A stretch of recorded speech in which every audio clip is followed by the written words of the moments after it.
My name is Jack Goodwin, Jackgoodwin, Waco, Texas, And what is your birthday? 7730, And where were you born? born in Waco, Right here. right here. Uh-huh. Please tell us about your family when you were growing up. Your parents, your siblings. Well, there were 6 of us kids, 5 boys and 1 girl. And Are you the eldest? I'm the middle one. Mm-hmm. So there's three of us left. And we were all born and raised here in Waco. So. How about school you went through? What school did you go through? Oh, I only went to the 8th grade, so I got no education. Ah. So I left home when I was 14. So and I've been on my own ever since. Wow. Yeah. So what did you do after you left your family? Well, I went on the road with a medicine show and a carnival and stuff. Anything to get away from home. Uh-huh. But I won't go into why I left, but I left. So When did you join the military then? I joined in July 1948. 1948. 1948. Uh-huh. You enlisted, right? Enlisted and went to Fort Ord, California. Uh-huh. Basic training. After that, I went to Seattle, Washington. What was your military? The army? The Army, yes. Army. Army. And then you went to where? Seattle to embarkation center before I went to overseas. Then I went to Japan. When did you left for Japan? Oh, November of 48. From Seattle? From Seattle, yeah. Went from there to Yokohama. How was your trip to Japan? It was in the troop ship? Yeah, it was rough. Was it rough? Tell me about it. What did you experience? Oh well, there? well you got 2,000 or 3,000 people on there, and every one of them sick. Seasick? Seasick. How yeah. about you? Yeah, I got seasick too. So. Of course, you get seasick watching everybody else. See? But no, it was bad. How long did it take to get to Japan? About 2 weeks. 2 weeks. Yeah. And where did you arrive in Japan? Yokohama, Yokosuka. Okay. And what did you do there? Oh, we went to Yokosuka. Went to a base there, and we stayed there 3 or 4 months. Oh. And then they divided us all out, and everybody went to different places. And I went to the 24th Division down on Kyushu, Japan, on the southern island. So your official unit, you belong to 21st Division? 24th Division. What was your specialty? Well, I was on the rifle team. Uh-huh. Rifle team. So you are just rifle? I was rifle. Infantry rifle? Infantry, yeah. Uh-huh. Yeah. So what was your main mission in Japan? We just trained every day like you do taking basic training. You train all the time, and of course you're off on weekends. And I was there for a couple of years. Uh-huh. Did you know anything about Korea before? I didn't even know where it was at. When they said we were going to Korea, we were 50 miles from it. We didn't know nothing about Korea. We're a bunch of young kids. We don't know nothing about geography. So you knew nothing about Korea? I didn't know until I landed there in Busan. So when did you come to know of the breakout of the Korean War? When did you know and how? What were you doing? The night before we went to Korea, Yeah. they said we were going to Korea. Everybody pack up. And of course, before then, we didn't know anything about Korea. And we went to an air base, and next day got on a plane, flew to Busan. So you took flight. They flew us over there, yeah. When did you leave for Korea? I left July the 1st. And did you know that 50? 1950? Yeah. And you know that there was a war in Korea? No. You didn't even know that there is a No, war? we didn't know till we got, well, you know, the sergeants were talking about it. We're going to go over there, and they got a little skirmish over there, and we're going to go over and straighten it out. But it didn't end up that way. So. And were you nervous or scared? No, you were young. You didn't get scared if somebody got killed in the front line. That's when you got scared. Uh-huh. So you were not scared at all? No. we didn't, you know, they said we were going to be over here for a couple of weeks and go back to Japan, see? But, how about weapons? What kind of weapons did you have? Well, we had a bunch of crappy weapons. Tell me about it. We had a bunch of weapons, World War II weapons. That wasn't any good. They'd fire out, they'd break. They put me in a mortar section when I got over there, and we fired about 3 shots and the base plate busted, so it wasn't any good.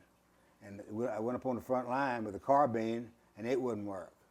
Half the stuff we had wouldn't work. We didn't have enough ammunition. We didn't.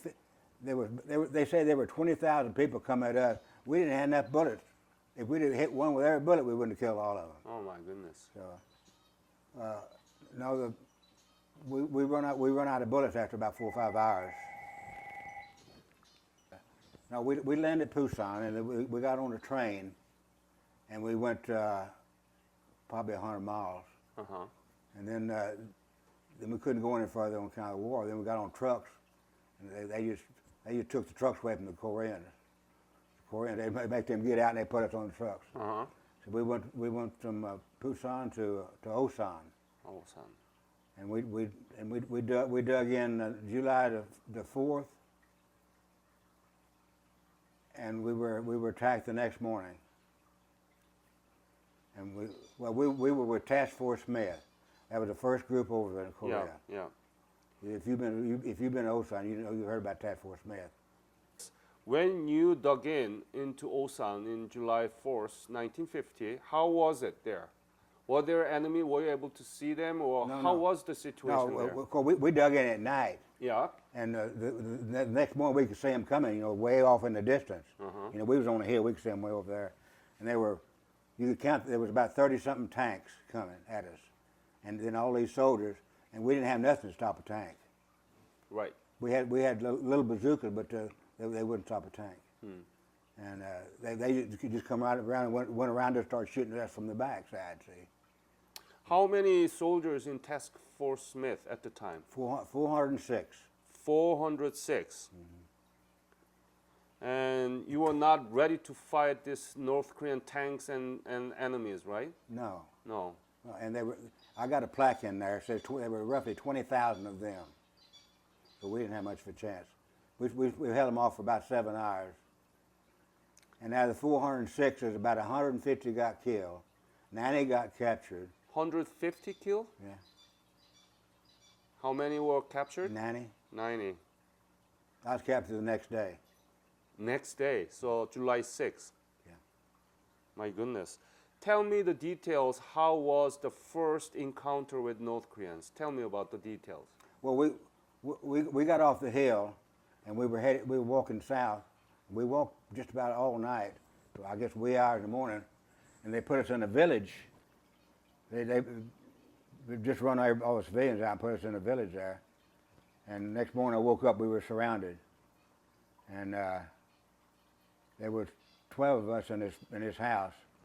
And when we got out there, we were surrounded. Me and another guy got out, walked around the corner, and there were a whole bunch of them. We were surrounded. And I got a book in here that the old guy wrote, and Garten, he had a rifle. He said, I don't know where to shoot him or not. I said, you better put that rifle down. You're going to get your ass shot. And he's got that in the book in there. So. And he was a corporal. The rest of us were all privates, private first class. But what were you thinking when you were arrested, or when you were waiting for these North Korean enemies, which is 20,000 of them, and with the tanks? What were you thinking? Well, they said we fought for 7 hours. It didn't seem like that long, but people were getting killed all around you. You're scared as hell, see. And Then everybody run out of ammunition, and then they told us to get off the hill. And a lot of guys didn't. I got off the hill and got captured the next day. But, tell me about the moment that you were arrested. That's July 6th, right? How did you captured? How were you captured? Well, we come out of this house about daybreak, and there was probably 30 or 40 of these North Koreans there. It looked like the oldest one was about 15. So, but they all had guns, and they lined us all up like they were going to shoot us. And some officer come up there and started talking to them, and they let us go. What do you mean let us go? You were They didn't shoot us. So how many were shot at that place? There was a dozen of us. Dozen, and how many were killed? Well, there wasn't nobody killed right then. The ones killed on the front line. So we walked probably 20 miles that night, and got captured the next morning.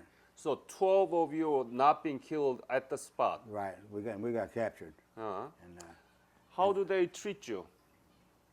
Well, we were walking one way, and their troops were walking this way. Yeah. And we were walking down the middle of them, and they took turns spitting at us and hitting us with rifles and stuff.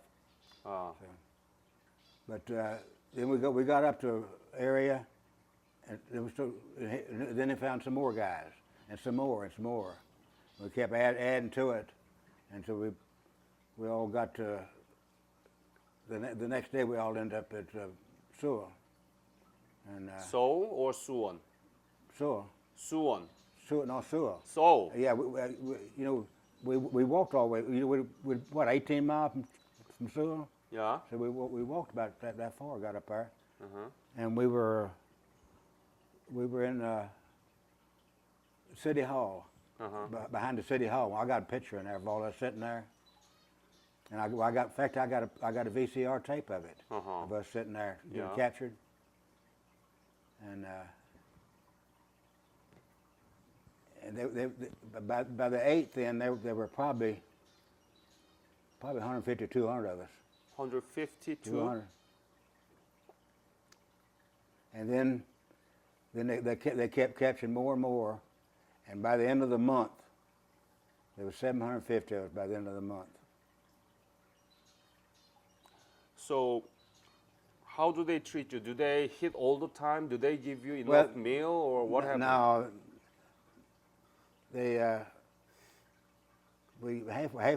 the main thing, we didn't get enough damn water. You know, they wouldn't give us no damn water. And they fed us just millet balls, and that's what I lived off of for almost 3 years, with millet and maize. But anyway, from the City Hall, we were there for a while, and then went to Pyongyang, and we was in Pyongyang for about 3 weeks. 3 weeks? Yeah. From Seoul to Pyongyang, did you all walk up to Pyongyang? We walked and rode trains. The trains run at night. Yeah. Oh, they wouldn't run daytime on account of the planes were strafing them. So, but we was in Pyongyang at a school building there and there was 750 of us there then. By then. And I got a picture of all them too at Pyongyang. How did you get the pictures? I guess they were captured. See, I got a VCR tape that they took while we were at City Hall there at Seoul. I mean, did you take a picture? No. No. Where did you get the pictures? They were confiscated. The pictures were taken by North Koreans of us. But somehow down the road they were confiscated. They overrun the North Koreans and got these tapes. Okay. So I got tape in there. It's only about 2 or 3 minutes long. So from Pyongyang, where did you go? From Pyongyang went to Mampo. Mampo. Yeah. And from there we went on up. That's when the death march started there right outside of Mampo. Tell me about the Death March because audience are not aware of that. Tell me details. When did it start? How it? Well, it started November the 1st, 1950. And we about 3 days prior to that, we were, well, we go back about a week. We were staying in an old Japanese school building where the Japanese used to train years ago. And the Chinese come out, and they took us all out of that building, put us out, and we were street people. Then we'd live in the fields, and the snow on the ground. We were sleeping in the fields. And about 3 or 4 days, we were sleeping on the snow in the fields. Did you have a blanket? No. Nothing? No. Just sleeping over snow? Yeah. On the snow? Yeah. And a lot of guys were dying, freezing to death. And then a guy named, we don't know his, well, I know his name, but I don't know his real name. Anyway, a guy took us over, and we called him the Tiger because he was mean. Tiger. We called him the Tiger. That's a North Korean officer, right? Right. Yeah. I don't think he was in the army. I think he was in a police outfit. That's right. And he took us over on November the 1st, and we lined up in 13 sections, about 50 in each section, and we started marching. We marched about. Well, he told us he threatened us anyway. We marched, I guess, half a mile or two, and everybody. Of course, a lot of guys were wounded. See, a lot of guys didn't have shoes, shirts, and we have a bunch of all screwed up. And they started drifting like this, as we were walking, and the Tiger stopped us, and won't know who was in charge of certain this there right here. And Lieutenant Thornton said he was, and he pulled him out and said, "Well, we're going to try you." And he tried him out there and said, "All right, who thinks he's innocent?" Of course, all the guards said he's innocent, so he shot him out there. Shot him back his head. And then of course, we all got scared. And then we started marching in, and we marched for 8 or 9 days. And they fed us maybe once a day, so millet or maize. And we lost. I think it was 86 men died. By what time? What day? This was between November 1st and November the 9th. November the 9th. Yeah. And how many men you lost? There was about 86, I think. They was all shot. All of them shot, or just dead of the hunger? Well, some died, but they never shot. If you fell back, you were shot. And plus that, we had 750 people, and we had 81 civilians with us. We had a bunch of nuns and priests, and a bunch of people they captured down in Seoul. Some engineers and some politicians, and most of them were nuns and priests. And that's from Mampo to where? Where did you march into? I'll have to look up the name of the town. And that's it's north though. North. Yeah. Toward the Yalu River, toward right? The Yalu. Yes. Yeah, we ended up right on the Yalu. We was right across. In fact, we watched the Chinese come across the river. See. Yeah. So what happened after the November 9th? Well, they put us in a little town up there. It took a school building, a bunch of houses around there, and we stayed there from until about February.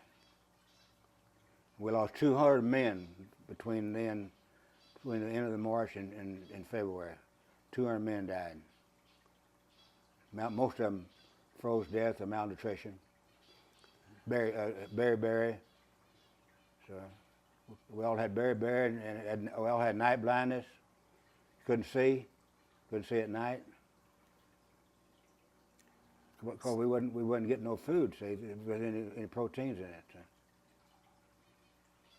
But I went from 120 to 63. Where did you sleep actually?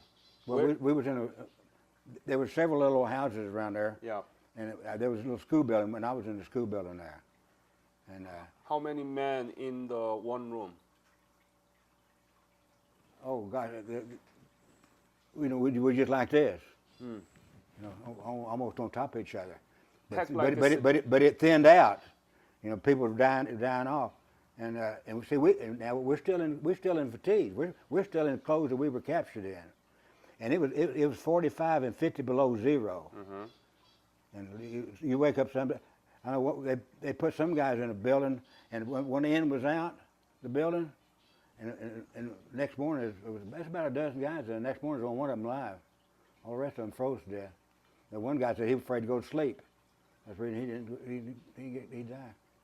But like I said, we lost 202 guys died there. What did you do during the day? What do they let you do during the day? If it's 50 below zero outside, you don't go outside.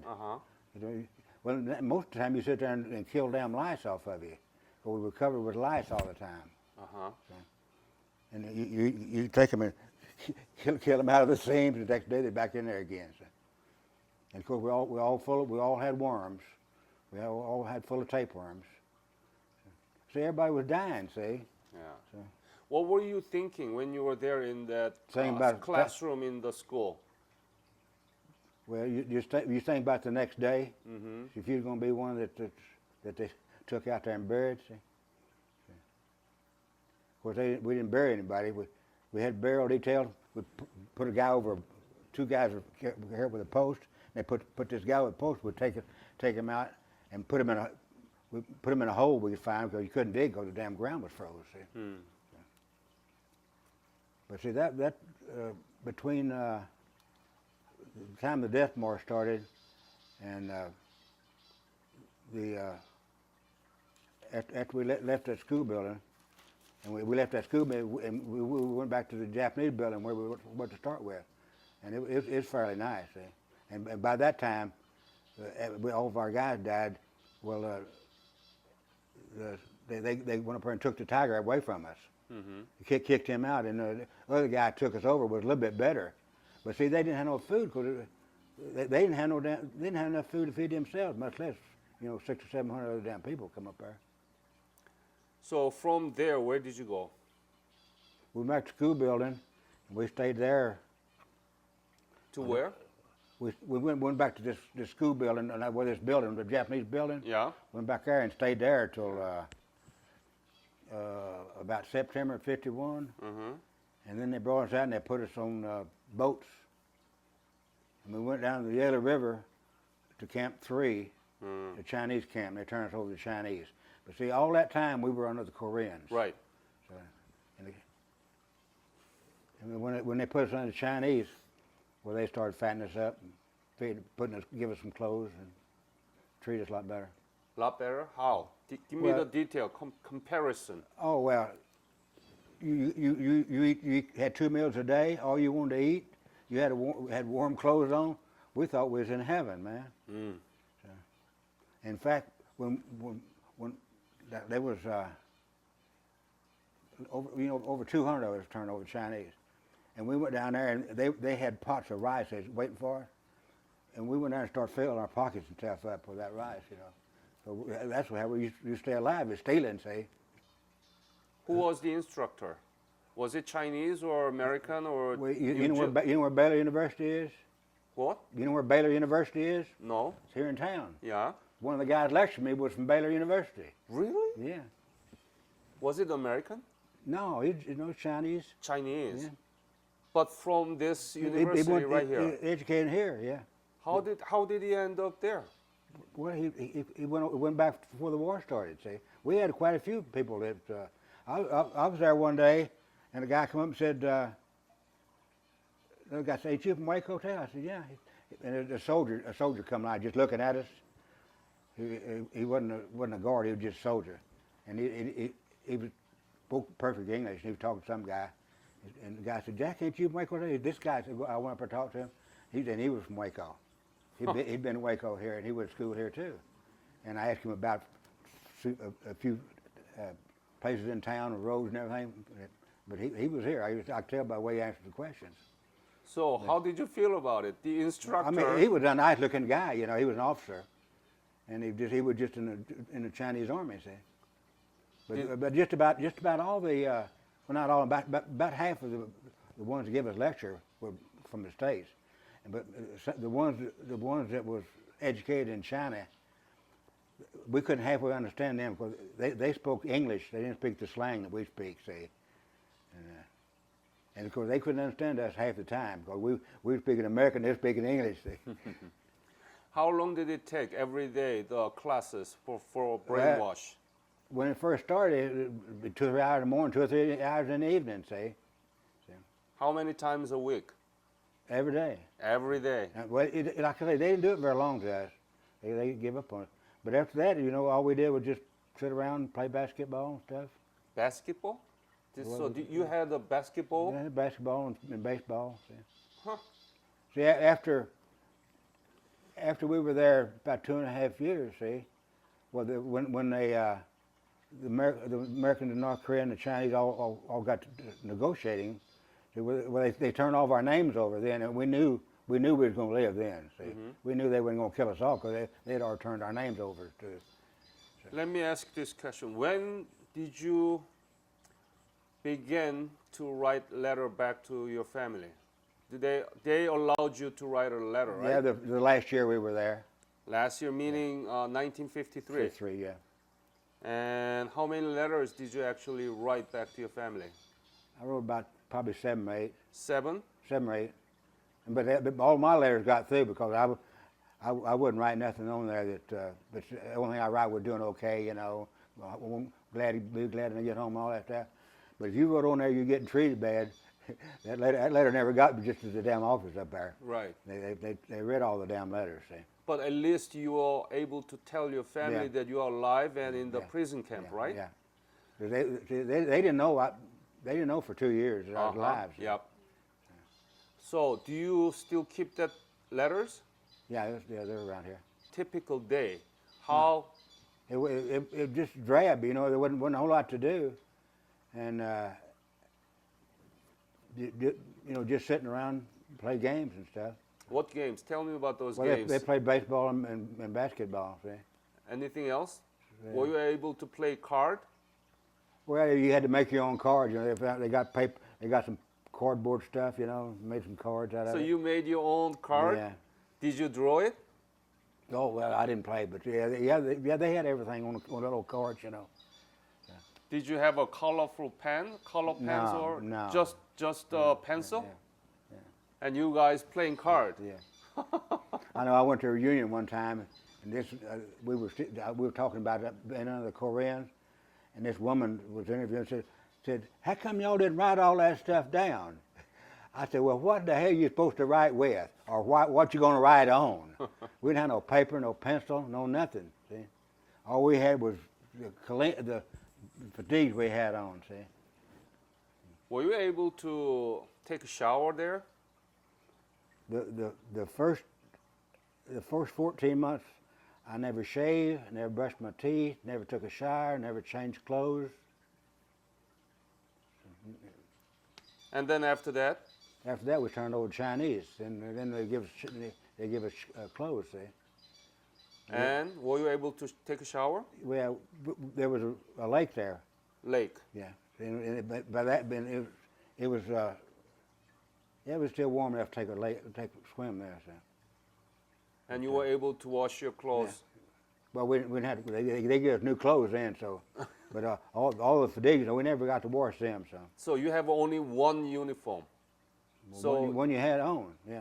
Mm-hmm. No, you didn't have no change of clothes now. So then, after you wash clothes, how you wear it? Well, they were old cotton padded clothes. You didn't wash them. So you just go into the lake, well, into the water with the. Well, you take your clothes off and go in there and come put your clothes back on. See. Of course, there wasn't nobody there to watch you. There wasn't no gals around. See.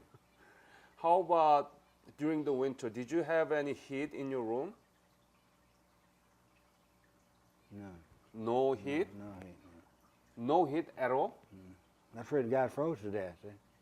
How many were in the room? Well, I was in this little school building. There's probably 100 and some of us in there. Okay. And then, of course, 2 or 3 die every day, see. 2 or 3 die every day? Well, we was there about 3 months and 200 guys died, see. See, there's 750 of us captured. Right. 496 died. And they left 254 that came home. And there's 50. How many came home? 254 came home. And there's 53 alive today. I got all their pictures and. So 53 still alive? Yeah. 53 out of 750. Oh, well, you know, I told you they turned our names over. And when was it? Oh gosh, a year or two ahead of time. Uh-huh. Now we didn't know till a week before. Uh-huh. How did you know that your name's been turned to the American authorities? Well, they told us it was turned over, I guess. Oh. Or else, I think the way we found out about it, that we had a couple of flyboys that got captured. That later on, and they told us about some of the stuff that we didn't know about. Oh, I see. So he updated things that he told us how they tell us how the war was going. We didn't know they were negotiating nothing until these flyboys would come in and tell us. Did that give you hope? Oh yeah. We thought eventually we were going to get out. It's just a matter of time. But after they turned over to the Chinese, well, everything got a lot better.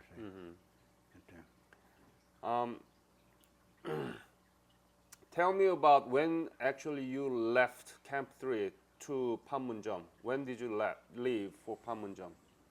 Well, I was turned over the 29th of August, so it's about a week or so ahead before that.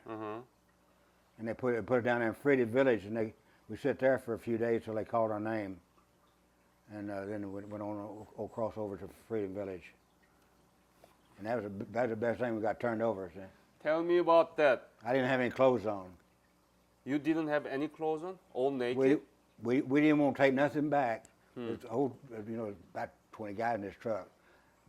And we looked there, and there was clothes all along that Freedom Village there, that bridge no return. Yeah. The clothes all. So we threw all of our clothes out. We got out, and all these women standing around there. These nurses out there.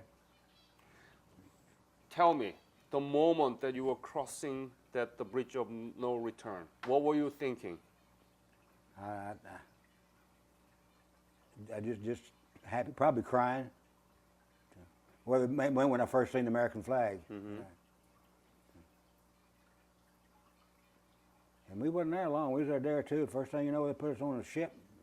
But what was the first thing that the American did to you when you crossed the border, the Panmunjom, bridge of no return? What did they do to you? They run us through a line and sprayed DDT all over us. DDT, right?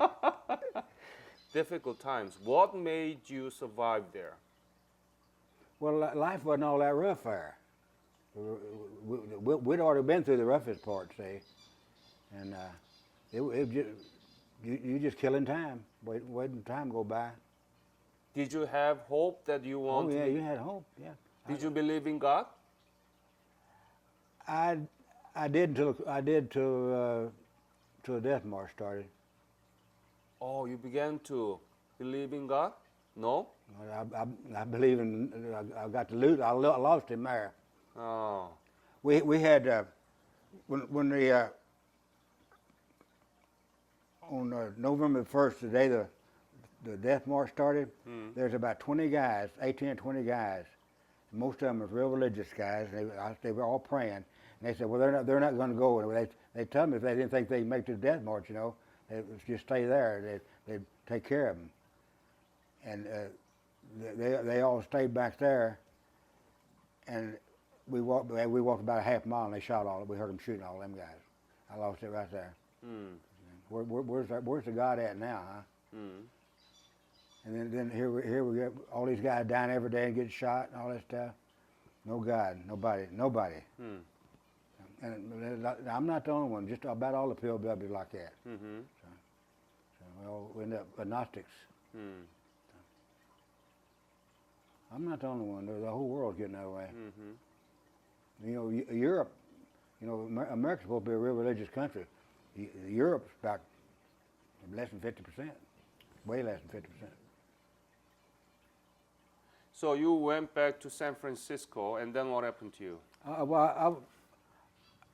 We got off the boat and went to this woman's barrack, and we ate, and they called out my name on the PA system, and I went to an office there, and they told me where to go and they put me on a damn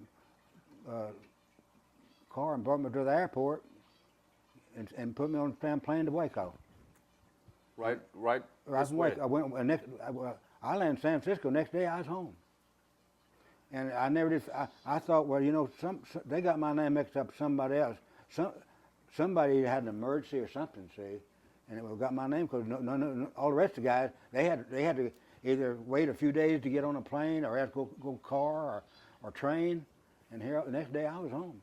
So I figured well, of course I figured somebody died or something, see. Uh-huh. So they didn't investigate you at all? They didn't ask you where you were, how you were treated, things like that? Oh, they did all that on the ship coming back.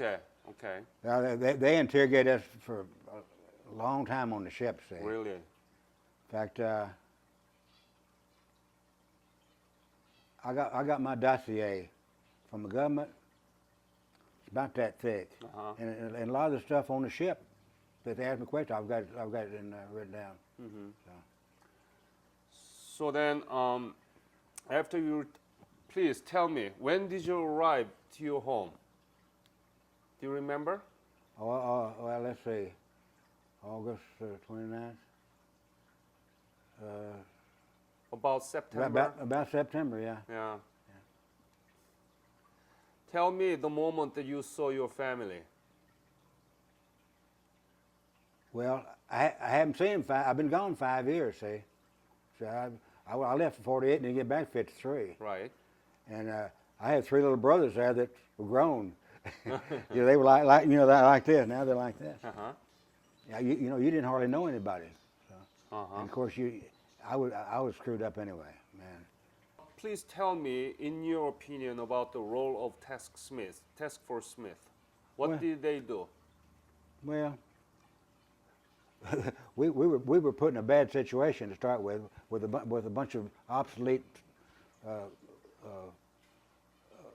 equipment. See, I got an article in there. The name of the article: "No More Task Force Smith," because we went over. We ill-equipped, and we had 2 or 3 sergeants and 2 or 3 officers that had been in combat before, but none of the rest of us had. Say we didn't know anything about it, and we were just a bunch of green troops. And we done the best we could with what we had. So, do you get together as a reunion, Task Force Smith? There ain't enough of us left. There's only out of the 90, there's only 6 alive. You used to meet together, right? Well, let's see. There's only when we went to a reunion, there wasn't no Task Force Smith guys. See, there's only maybe 10% of the people even went to the reunion, say. And of course, a lot of guys didn't have any money, and it takes money to travel. And Lewis Patterson from North Dakota, he's Task Force Smith, and he's still alive, and he went to our reunions. Sabby, get down. So, looking all those years, about 65 years ago, it happened to you. How do you see all these things into perspective? Why did it happen to you? How do you understand it? I don't worry about that. You know, it dwelled on me for years and years, see, but you get over it. Do you know that when we got out, when we got to the United States, I think we had to sign this on the ship. Do you know we wasn't allowed to talk to anybody? We wasn't allowed to talk to our family or anybody about our experience in the Korean War, and we wasn't released from that till 1993. Really? I got a deal in there that tells you all about it. What? Why? they didn't want the American public to know how we were treated.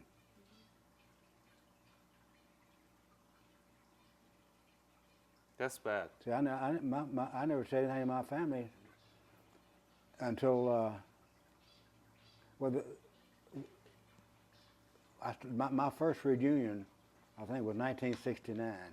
And then all the guys got together and got talking. We kind of opened up then, see, and then of course the wives were with us, and that's the first time the wives had heard anything about what had happened over there, see, because we never have talked about it.